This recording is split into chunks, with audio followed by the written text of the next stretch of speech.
Oh, hey there. Welcome to... Oh, no, that's the apocalypse! Just kidding, it's not. Well, actually, I don't know. It might be.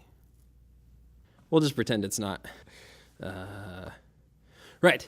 Hey, this is Treehouse Bicker.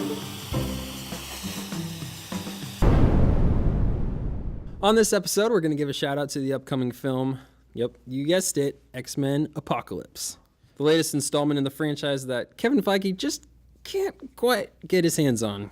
Yet, anyway. So we're taking this opportunity to look back on the franchise and bring our picks for the best ever so far within the X-Men franchise. And I know you're going to be like, well, what about Deadpool?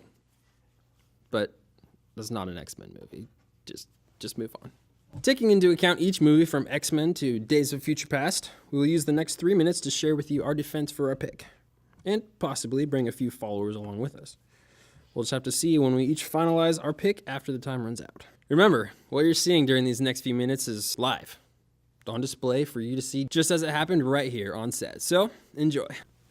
Days of Future Past. X2. Days of Future Past. Okay. But, like, conflicted with X2. Yeah. I was on the fence between those two as well, but the reason I picked X2 is because of the plot holes in Your Days of bomb Future has plot Past. holes. There are no plot No, holes. there aren't. Only the plot holes are just within the trilogy, within the X-Men universe. Oh, okay. Well, here's what happens in Days of Future Past. Nothing else matters. Okay. Reset. You're talking about... Get into it. Spoiler alert, if you haven't seen X-Men, We're going to ruin all The these Last movies. Stand, Stop yes. watching. Here we go. Let's go. Come on. You know who dies? Who? Just say it. Professor X. Yeah, but he In the comes end- back at the end of Wolverine. Yeah, he's already back. The Wolverine. He's already back. At the end Yeah. of the Wolverine, But how does he come back? Where does he? he how says, does "You're he not come the back?" only one with. You're not the only one with gifts." At the very end of The Last Stand, there's a scene between him and Moira McTaggart, and he's like waking up. Yeah.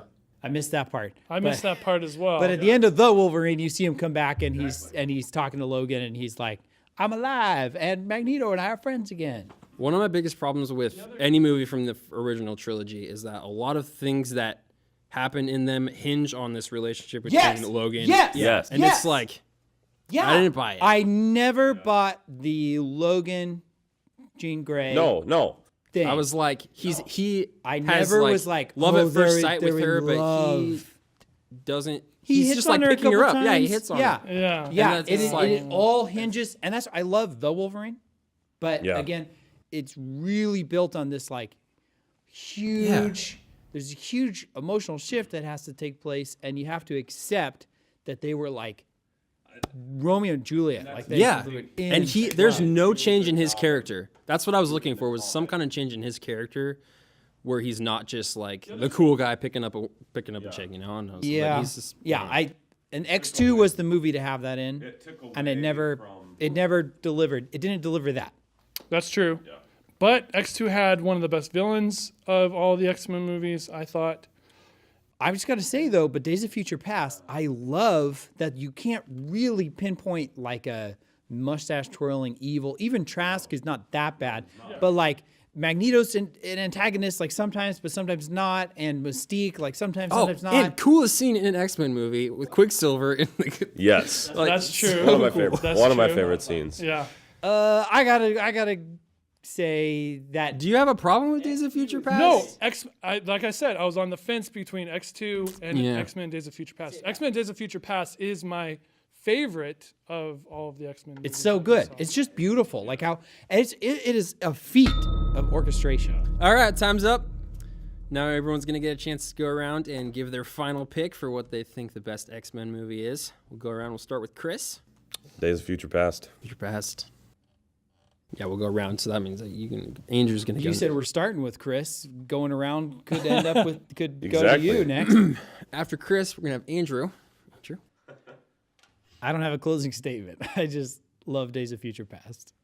It's so beautiful. It's pretty incredible. Jeremy. Actually, I think I'm going to have to stick with X2. What? All right, I'm going to stick with Days of Future Past 2 because that's the best. But Unfortunately, we are done talking about this tonight. Please chime in with your thoughts. We'd love to know what you think the best X-Men movie is. But for now, thanks for watching. See you next time.